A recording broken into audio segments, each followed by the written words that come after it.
Gracias por continuar junto a nosotros en la primera emisión de Informa TVX, jueves 15 de diciembre, y el tema que queremos poner a disposición de ustedes esta mediodía es la transparencia en la gestión de las finanzas públicas y de los partidos políticos. Ya está conmigo Eduardo Escobar, abogado y representante de la organización Acción Ciudadana. Bienvenido, Eduardo. No, gracias por la invitación, un gusto estar aquí compartiendo tribuna.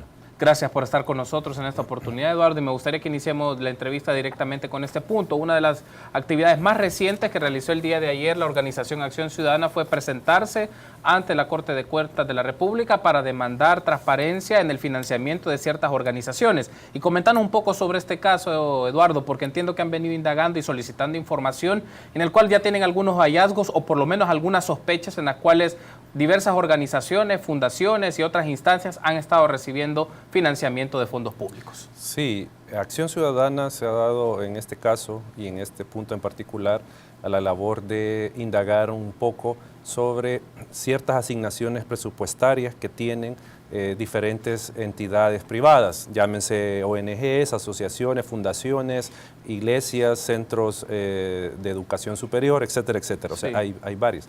Y en este caso, lo que estamos haciendo es de alguna manera un tipo de control ciudadano sobre, en primer lugar, si hay, en este caso, facultad de la Asamblea Legislativa para hacer este traslado de fondos, partiendo del principio de legalidad que establece que ningún funcionario tiene más atribuciones que la ley le da. Sí. Entonces no sabemos si en realidad esto es parte de las atribuciones constitucionales de la Asamblea Legislativa, el estar asignando fondos a instituciones privadas. Y en esa medida no hemos denunciado en realidad a las instituciones que recibieron estos fondos, sino que lo que queremos es, en primer lugar, que se verifique si fue correcto el procedimiento de asignación de estos fondos y, en segundo lugar, si hay algún tipo de rendición de cuentas de cómo se ejecutaron estos fondos públicos. Y la sospecha, me imagino, Eduardo, es también por lo que ha sido conocido y ya se ha mencionado en varios medios de comunicación, aquí lo hemos abordado, sobre el financiamiento que pudo haber tenido una organización, una ONG a nombre de la esposa del actual presidente de la Asamblea Legislativa, Guillermo Gallegos, y eso me imagino que es como la sospecha para ver de todas estas fuentes de financiamiento que provienen de la Asamblea Legislativa, algunas eran para actividades que puedan tener una justificación más viable, pero otras genera esas sospechas, Eduardo. Sin lugar a dudas, lo que inició esta indagación de Acción Ciudadana es esa asignación de más de $500,000 a esta asociación donde tiene participación como cargo directivo la esposa del actual presidente de la Asamblea Legislativa.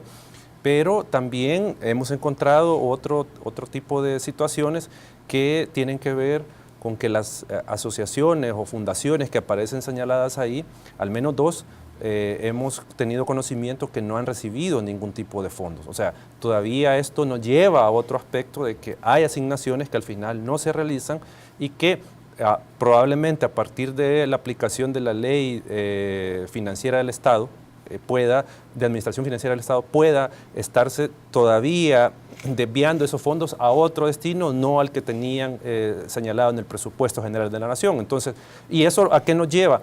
A que como Acción Ciudadana tenemos la duda razonable de que si estos fondos no están siendo al final utilizados, por ejemplo, para financiar actividades de partidos políticos, por ejemplo, porque hay algunas organizaciones que tienen alguna afinidad con los partidos. Hablábamos antes de entrar al aire, Eduardo, que esta práctica o indagar sobre esto puede ser el inicio o la punta del iceberg de una serie de redes que entretejen prácticas que en algunas son de corrupción, de enriquecimiento ilícito o que puede conllevar al manejo de fondos públicos para beneficiar a particulares y de manera muy puntual pueden ser partidos políticos, que es una de las sospechas más fuertes que entiendo como organización ustedes tienen y recién acabas de mencionar. Pero ¿qué significa también el hecho de indagar y ir conociendo desde la sociedad civil, construir este mapa, construir este rompecabezas de enriquecimiento y maneras de obtener financiamiento que provienen de fondos públicos, que provienen del erario público, de los impuestos de los ciudadanos? Sí, a nosotros nos llama la atención ciertos aspectos.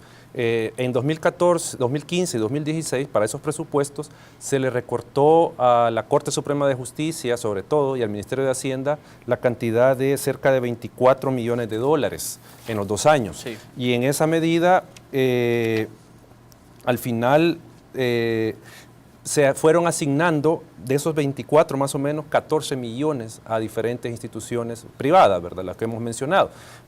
Y hay un detalle, como lo hemos mencionado, hay un par de organizaciones que fueron fundadas en noviembre o obtuvieron la personería en noviembre de 2015 y ya tenían para el siguiente año, para 2016, para el ejercicio fiscal, ya tenían asignadas fondos del presupuesto, o sea, y recién fundadas, o sea, y entonces eso nos lleva a, bueno, ¿y cuáles son los criterios que utiliza la Asamblea Legislativa para asignar estos fondos, en especial la Comisión de Hacienda y especial de Presupuesto, que es la que al final emite el dictamen? Y en segundo lugar también nos llama la atención que muchas de estas organizaciones tienen diferentes giros, porque se les da asignaciones para, por ejemplo, campañas de educación, por mencionar algo, y también se les da fondos para ejecutar obras de recarpeteo de calles, por ejemplo. O sea, eso a nosotros nos llama poderosamente la atención que en varios casos estas organizaciones se dedican a casi todo, porque reciben fondos en los 2 años, porque también han recibido fondos en los años, y se dedican a diferentes actividades. Uno de los puntos, y es interesante esta mención que tú haces, Eduardo, porque ya en otros momentos en la entrevista hemos abordado este asunto, particularmente cuando se da el escenario de la formulación del presupuesto general del Estado, se da un momento, o sea, un ínterim en el cual le permite en algunos casos a los diputados negociar montos pequeños en principio respecto al monto total del presupuesto para desviarlos a ciertas organizaciones. Y justamente estamos en una coyuntura en la cual el presupuesto está en negociación todavía en la Asamblea Legislativa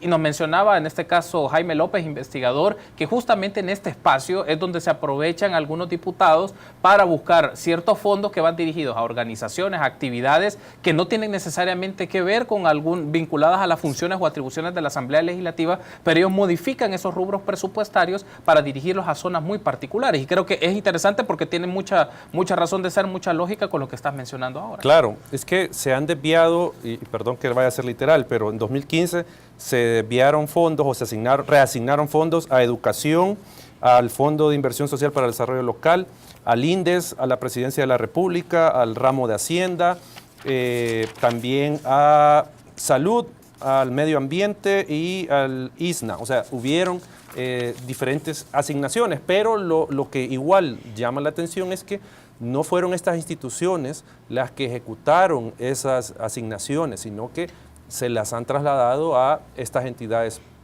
privadas. Entonces yo digo, nosotros decimos en Acción Ciudadana, y que no tendrá el Estado capacidad para ejecutarlo por sí. O sea, porque al final, como nosotros hemos estado mencionando, el tema es que primero, si hay la facultad de la Asamblea de hacer estas donaciones, o sea, de estas asignaciones, perdón. Y en segundo lugar, si al final hay una utilidad pública detrás de las asignaciones. Y obviamente, consecuencia de esto es que si hay un informe de ejecución del presupuesto. Y entonces por eso es que nosotros hemos, en este caso, acudido a la Corte de Cuentas para que sea la entidad estatal que verifique por medio de una auditoría o examen especial, según sea el caso, la ejecución de estos fondos que se dieron. O sea, porque la ley habilita a la Corte de Cuentas a que pueda entrar a auditar a estas instituciones, no obstante no sean públicas, pero porque reciben algún tipo de subvención o de dinero estatal, pueden entrar a verificarlas. ¿Qué expectativa tienen, Eduardo, dado que han propuesto o han llegado a la Corte de Cuentas de la República solicitando indagación sobre esto, considerando que es una instancia que recién los diputados de la Asamblea Legislativa hace pocas semanas pues nombraron a los magistrados de esta instancia y que puedan llevar a cabo estas indagaciones sobre este punto, considerando que también la Corte de Cuentas de la República ha sido una de las instituciones que más se ha atrasado o que no ha desarrollado con tanta eficiencia esta indagación en temas contables, pero también en procesos y en gestiones de proyectos que tienen que ver con la administración pública? Bueno, sobre este particular, por fuentes internas de la Corte de Cuentas, se nos indicó que estos fondos nunca han sido auditados.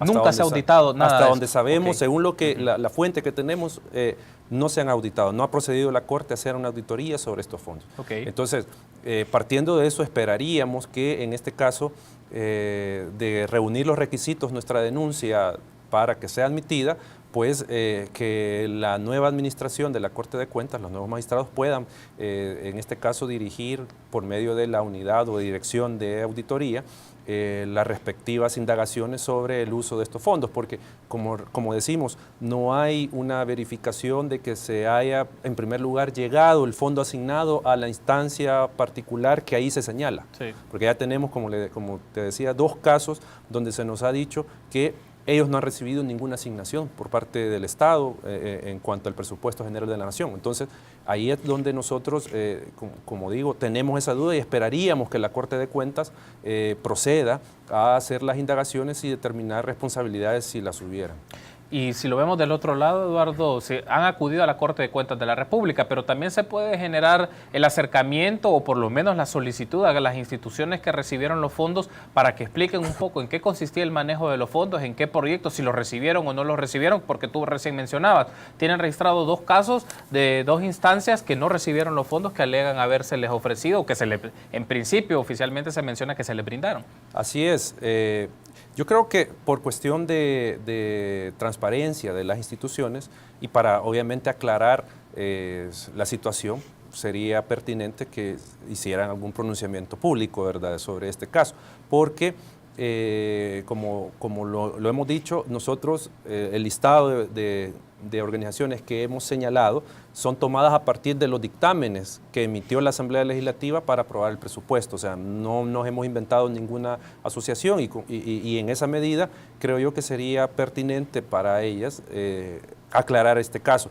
Porque al final, como nosotros lo dije al inicio y lo hemos repetido, no es que estemos atacando a ninguna de estas organizaciones, sino que lo que queremos es que se fiscalice al final los fondos que recibieron para ver si se utilizaron para lo que había, porque hay casos donde en los dictámenes no está determinado para qué es el fondo. O sea, en algunos casos sí se dice para recarpetear X calle, para apoyar un proyecto X, o sea, sí se dice, pero en otros solo se dice $100,000 para la fundación X. O sea, no dice para qué va destinado. Entonces, eso es lo que nosotros al final queremos que se determine. ¿Hay algún caso en particular que como Acción Ciudadana les interesaría indagar? Obviamente a la Corte de Cuentas le compete hacerlo todo, pero en el caso de ustedes, ¿hay algún caso o 2 que nos puedas mencionar como ejemplos que a ustedes les interesa que se conozcan a profundidad porque no se justifica el uso de estos fondos, o por lo menos para qué iban dirigidos tales fondos? En realidad, casos particulares no nos interesan. O sea, lo que sí nos interesa, y aquí sí lo quiero mencionar, es el tema de si no hay financiamiento a partidos políticos a partir de este dinero. O sea, que sea la ONG o la fundación solo un cascarón y un mecanismo para recibir dinero y luego enviarlos, porque como no hay control de cómo se ejecutó, enviarlos a partidos políticos o utilizarlo para actividades de partidos políticos. O sea, porque también es eso, no necesariamente que se le traslade el dinero al partido, sino que se utilice para diferentes actividades partidarias. Entonces, digamos, eso sería algo de lo particular que nos interesaría saber, porque en el fondo, pues, como decimos, el tema son fondos públicos, entonces tiene que tener un control de cómo se ejecuta. ¿Hay una expectativa de respuesta o periodo de tiempo en el cual les pueden responder? En esta solicitud que ustedes presentaron, por lo menos hay un compromiso de que les puedan dar algunos avances, adelantos o alguna respuesta inmediata de esta indagación, que seguramente puede requerir tiempo porque lo mencionabas, nunca se había investigado sobre este tipo de aspectos, pero ¿hay una expectativa o un compromiso de la Corte de Cuentas de la República con ustedes para brindarles información? Bueno, según lo que se nos manifestaba por el director, el jefe, no recuerdo el cargo, de Participación Ciudadana de la Corte de Cuentas, tienen 2 días para decidir sobre la admisión o no de la denuncia. Y en esa medida se pasa, según lo que se nos explicaba, pasa a la instancia correspondiente de la Dirección de Auditoría para determinar el procedimiento a seguir. Entonces, esto obviamente es parte de un proceso que tiene que realizar la Corte de Cuentas, pero al menos en 2 días, o sea que estamos hablando probablemente a inicios de la otra semana, ya podemos tener conocimiento si se admite o no la denuncia, ¿verdad? Y se le da el trámite correspondiente. Perfecto, Eduardo. Tenemos que hacer una pausa, pero me gustaría que en el siguiente bloque hablemos un poco de la transparencia en el financiamiento de los partidos políticos, que es uno de los temas que también como Acción Ciudadana ustedes han posicionado a la opinión pública y que interesa conocerlos. Permítanos una pausa, regresamos en instantes en el segmento de entrevista de Informa TVX.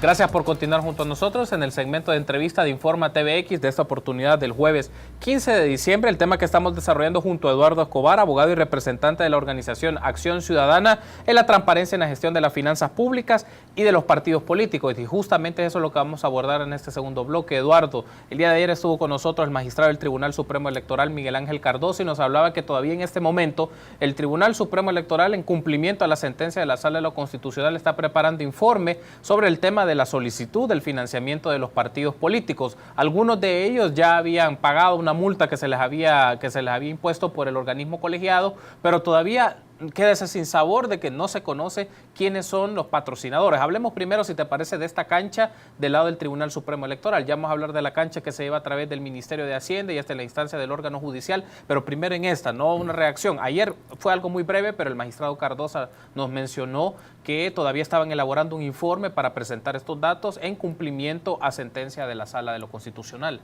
Según lo que yo he escuchado al magistrado Ulises Rivas, el Tribunal Supremo Electoral está preparando ese informe y lo piensan entregar a la Sala de lo Constitucional antes del periodo de vacaciones. Sí.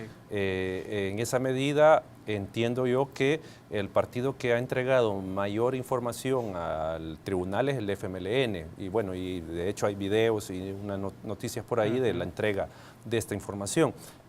Pero nosotros todavía estamos a la expectativa si toda esa información que se le está entregando al Tribunal Supremo Electoral y a la Sala, y que se le va a entregar a la Sala, va a llegar a manos ciudadanas, en este caso a las nuestras, ¿verdad? Que somos quienes hemos solicitado la información. Y esto lo digo porque obviamente los partidos pueden, y de hecho así lo han expresado, hacen una diferencia entre el destinatario de la información. Ellos tienen ciertas restricciones aún con el Tribunal Supremo Electoral. O sea, sí, aún no le entregan toda la información al Tribunal Supremo Electoral. Ayer conocíamos de que el tribunal había hecho un reparo al partido ADENA porque no tenía respaldadas algunas donaciones, algunos montos.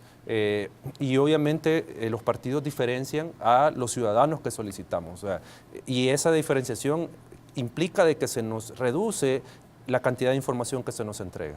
Y eso obviamente no es legal. Y por eso es que nosotros habíamos acudido a la Sala de lo Constitucional por la vía de los amparos sí, contra los partidos y contra el Tribunal Supremo Electoral. Que por cierto, comentarte que la Sala nos notificó esta semana una resolución sobre esto. Y en este caso declaró improcedentes las demandas, pero las remitió y las certificó al proceso de inconstitucionalidad. O sea, es decir, que ahora también en ese proceso de inconstitucionalidad donde se les ha suspendido el financiamiento a los partidos, también la Sala va a controlar si se nos entrega toda la información que hemos solicitado. O sea, la Sala ha hecho ese agregado, por decirlo de alguna manera, de los amparos. Entonces, esto quiere decir de que toda la información que se le está dando al tribunal también se nos tiene que hacer llegar a nosotros como ciudadanos, porque la Sala lo va a controlar en esta inconstitucionalidad. Entonces, eso es lo último que ha pasado en el caso. Desde ese lado del Tribunal Supremo Electoral. Hablemos, si te parece, de la cancha más vinculada al tema de, siempre en el órgano judicial, pero la Sala de lo Contencioso Administrativo, y particularmente porque la solicitud que ustedes le hicieron al Ministerio de Hacienda para que les brindara montos, en este caso, de los quienes patrocinaban a los partidos políticos. El Ministerio de Hacienda, tú me corregirás, Eduardo, ha alegado que apela a un tema de un secreto fiscal, en el cual, en función de ese secreto fiscal, no va a divulgar este tipo de información. Pero contanos hasta este momento cómo va esa gestión. Bueno, en este caso, luego de la resolución final del instituto, la definitiva del Instituto de Acceso a la Información, donde ordenaba al Ministerio de Hacienda entregara el listado de los donantes que los partidos habían reportado, el Ministerio de Hacienda apeló la decisión y al final el instituto la dejó en firme y comenzó el proceso sancionatorio contra el Ministerio de Hacienda. Ante eso, y le impuso obviamente un tema de la multa, pero sí, el Ministerio de Hacienda ha recurrido a la Sala de lo Contencioso. Hasta el momento nosotros no nos hemos puesto a indagar en qué consistió la demanda. Ya suponemos sobre qué términos va, pero no se ha pronunciado tampoco la Sala de lo Contencioso, pero esperaríamos en este caso que también la Sala de lo Constitucional acumule o remita el amparo contra el Ministerio de Hacienda al proceso de inconstitucionalidad que tiene que ver con el financiamiento de los partidos. Y esto, obviamente, bajo la lógica de que la sentencia de inconstitucionalidad es vinculante para toda persona natural o jurídica, y en esa medida el Ministerio de Hacienda está vinculado con esa sentencia en cuanto a que tiene que revelar esa información porque es pública. Y ahora bien, hacía la mención de que se alega de que el Ministerio de Hacienda no va a brindar esta información por un secreto fiscal. ¿Es válido este argumento? Lo platicábamos en otro escenario, Eduardo, pero me gustaría que lo abordemos en este momento para la audiencia de TVX. ¿Aplica esta lógica de este secreto fiscal como una manera para salvaguardar o justificar no brindarles esta información a la ciudadanía? Obviamente que no, y creo que antes de entrar directamente a la respuesta, creo que hay que verificar que hay un doble rasero para evaluar qué es el secreto fiscal en nuestra legislación. Por un lado, nosotros tenemos que, según el argumento del Ministerio de Hacienda, la información sobre quiénes son los que han donado a los partidos goza de secreto fiscal porque involucra información confidencial sobre datos de las declaraciones de impuestos, de los ingresos de los ciudadanos que son donantes de partidos, etcétera, etcétera. Pero por el otro lado vemos que la ley misma permite que el Ministerio de Hacienda pueda revelar la identidad de las personas deudores del fisco o que están en proceso. Y entonces, si tú te fijas, en esos casos se revela la identidad, número de NIT, cuánto es lo que tenía que pagar por impuestos, o sea, hay una serie de datos personales que se revelan que nosotros decimos, bueno, y nosotros no estamos pidiendo número de NIT, ni número ni cantidad de cuánto es lo que tenía que declarar en impuestos la persona, solo estamos solicitando cuánto le donó al partido político. Digo esto porque hay ese doble criterio para evaluar el secreto fiscal, y en esa medida el secreto fiscal efectivamente tiene la misión de proteger los datos que tienen que ver, de los contribuyentes que tienen que ver con el tema tributario, sus ingresos, sus egresos en el año, cuánto, por ejemplo, tenía que declarar, etcétera, etcétera. Nosotros no estamos solicitando esos datos. O sea, nosotros no estamos pidiendo datos que puedan poner, si se quiere, disminuir, porque por ahí se menciona eso, disminuir la capacidad contributiva de los contribuyentes de los partidos políticos. O sea, no es eso. Entonces, en esa medida es que no aplica, desde nuestro punto de vista, el secreto fiscal para estos casos.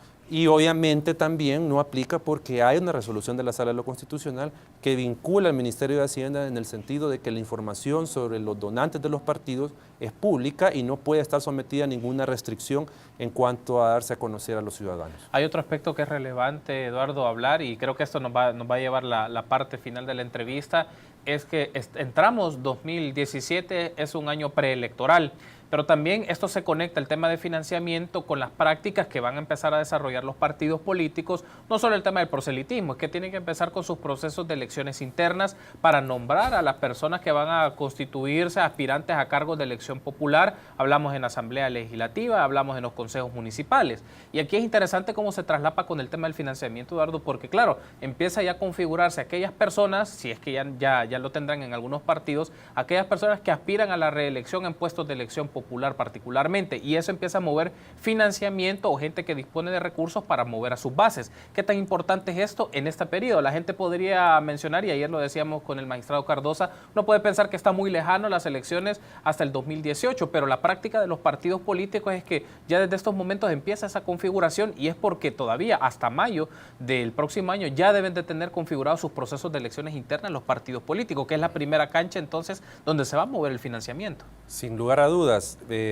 este tema aparentemente ha quedado un poco rezagado en la discusión, el tema de la democracia interna de los partidos. Recordemos que esta democracia interna que ahora consta en la ley de partidos políticos provino de la misma sentencia del financiamiento de los partidos, porque nosotros demandamos ambos aspectos, el tema del financiamiento, el tema de la democracia interna, porque nuestro criterio fue en ese momento, y lo mantenemos, que para mejorar el sistema de partidos tiene que haber dos condiciones que tengan cada uno de los partidos, transparencia y democracia. Y en esa medida es que ahora los partidos, como tú bien lo dices, a partir del otro año tienen que realizar procesos electorales internos para designar las candidaturas de los 262 municipios del país, alcaldes, síndicos, concejales y también de diputados, donde compitan, ¿verdad? Porque tal vez no todos van a competir en todos los circunscripciones. En esa medida, obviamente, los partidos van a necesitar más recursos para llevar adelante estos procesos.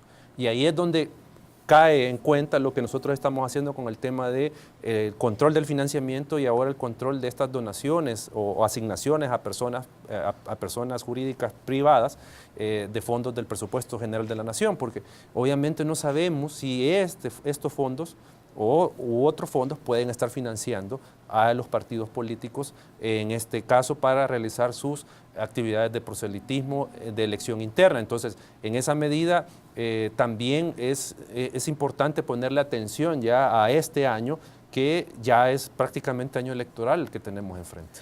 Ahora bien, Eduardo, también interesa hablar esto sobre la reacción de los partidos políticos ante las demandas que ustedes han insistido para que esclarezcan o que se pueda transparentar sus finanzas particulares, sus finanzas partidarias. Y esto es interesante porque algunos partidos alegan o mencionan de que ya han publicado la información o les ha brindado ya algunos datos. Otros mencionan que nuestra base contributiva se constituye particularmente o esencialmente de todos aquellos miembros del partido político que pagan una cuota, y eso es lo que funciona que sucede en el partido. Pero creo que en la realidad, cuando vemos las campañas electorales, particularmente las presidenciales, en los partidos más grandes, Arena y FMLN, son campañas millonarias, que no tiene razón de ser esa lógica que mencionen de que solo se sostiene con el financiamiento de sus afiliados, de sus militantes o algunas donaciones que pueden recibir de grupos muy pequeños. Sí, el FMLN es el que ha estado dando ese argumento de que se sostienen a partir de las donaciones que dan sus militantes por medio de la cuota partidaria. Pero creo yo que es importante señalar que en este caso, por datos que el mismo FMLN ha dado, recibieron $1.100.000 más o menos en aportaciones privadas que venían de cuota partidaria. Sí. Pero si nosotros revisamos, el FMLN casi más o menos tuvo $6 millones de aportaciones privadas. Entonces, eso quiere decir de que ese millón solo representa que el 15% más o menos del financiamiento que ha recibido el FMLN en 2015. Y esto nos lleva a verificar que hay otras fuentes de financiamiento que no se llaman donaciones, pero que también son aportaciones privadas que recibe el partido. Estamos hablando de certificados de ayuda. Son 3 millones y fracción de dólares en certificados de ayuda que todavía no ha revelado. Entonces, ¿qué quiero decir? Que no es cierto que en este caso el FMLN reciba exclusivamente financiación a partir de la militancia. Eso no es así. O sea, hay, como te decía, 3 millones y medio son de certificados de ayuda, y hay más o menos $300.000 en donaciones. Entonces estamos hablando de que estamos cerca de $4 millones que recibe el partido. Entonces eso no es real. Ahora, en el caso del Partido Arena, solo nos ha entregado la mitad de los donantes, y obviamente por orden del Tribunal Supremo Electoral. O sea, el Partido Arena recibió también 5 o 6 millones de dólares más o menos en donativos, y solo nos ha entregado 2.600.000 o 2 millones y medio, no me recuerdo el dato exacto. Sí. O sea, es casi la mitad lo que se nos ha entregado. O sea, ¿qué es lo que quiero decir? Que todavía, y esto seguimos insistiendo, el mapa del financiamiento de la política en El Salvador está incompleto. O sea, tiene una serie de vacíos que todavía no nos puede dar certeza de el origen de los fondos de los partidos. Y esto, estamos hablando de los fondos que han reportado, porque los partidos han reportado ciertas cantidades de dinero, pero no sabemos, y obviamente es muy probable que eso suceda, tengan financiamiento no reportado. Ahora bien, has mencionado el mapa del monitoreo del financiamiento de los partidos políticos. ¿Qué tanto resulta ser como un insumo importante, un indicador relevante para esto? Es que se conozca, por ejemplo, las declaraciones patrimoniales, en este caso de las cúpulas de los partidos políticos, de los liderazgos de los partidos políticos. Lo recuerdo porque en una entrevista que se le hizo a Mauricio Anteriano ya hace algún tiempo le preguntaban eso, si estaría dispuesto él a brindar su declaración patrimonial, y él mencionaba que sí lo podría hacer siempre y cuando se den ciertas garantías y que no se use esta información para dañar la identidad de esta persona. Pero creo que parece interesante cómo a través, como Acción Ciudadana, también puede ser un punto interesante solicitarle a los líderes, a las cúpulas de los diferentes partidos políticos que presenten una declaración patrimonial. En algunos casos, algunos de estos miembros son también funcionarios públicos, otros no lo son, pero creo que podría ser interesante para efectos de transparentar cómo están sus finanzas. Sin lugar a dudas, solo que tenemos ese, si se quiere, ese obstáculo, que Sí. algunos no son funcionarios públicos. Y en la medida que no son funcionarios públicos, ahí sí, si nosotros solicitamos esa información al Ministerio de Hacienda, se nos puede, y con toda la razón, se nos puede negar la información porque es información confidencial, ¿verdad? Ahí sí estaríamos de acuerdo, pero en el caso de los funcionarios públicos, que son miembros de cúpula de partidos, eso sí hay obligación. Digamos, si se solicita a la Corte Suprema de Justicia, a la sección de probidad, las declaraciones patrimoniales que presentaron al ingresar en su versión pública, ¿verdad? Porque hay una versión pública que se nos puede entregar, eso sería un buen indicio. ¿Por qué? Porque al final también tenemos que considerar que como no hay control sobre el financiamiento, no sabemos el destino de los fondos. Y ese es otro de los aspectos que creo que es importante señalar brevemente. El tema de que una cosa es saber el origen de los fondos, pero la otra importante es el destino que tuvieron esos fondos. Y en este caso es donde hay más vacíos. Si tenemos vacíos en el origen, en el destino estamos todavía peor como país. No sabemos si los 30 y tantos millones que le entraron en un año a los 5 partidos políticos con representación legislativa terminaron en las arcas del partido financiando sus actividades. Eduardo, ha sido un gusto. Gracias por habernos acompañado esta mediodía. Al contrario, un gusto. Gracias por haber estado con nosotros. Nos acompañó Eduardo Escobar, abogado y representante de Acción Ciudadana. Permítanos una pausa. Continuamos con más en la primera emisión de Infórmate BX.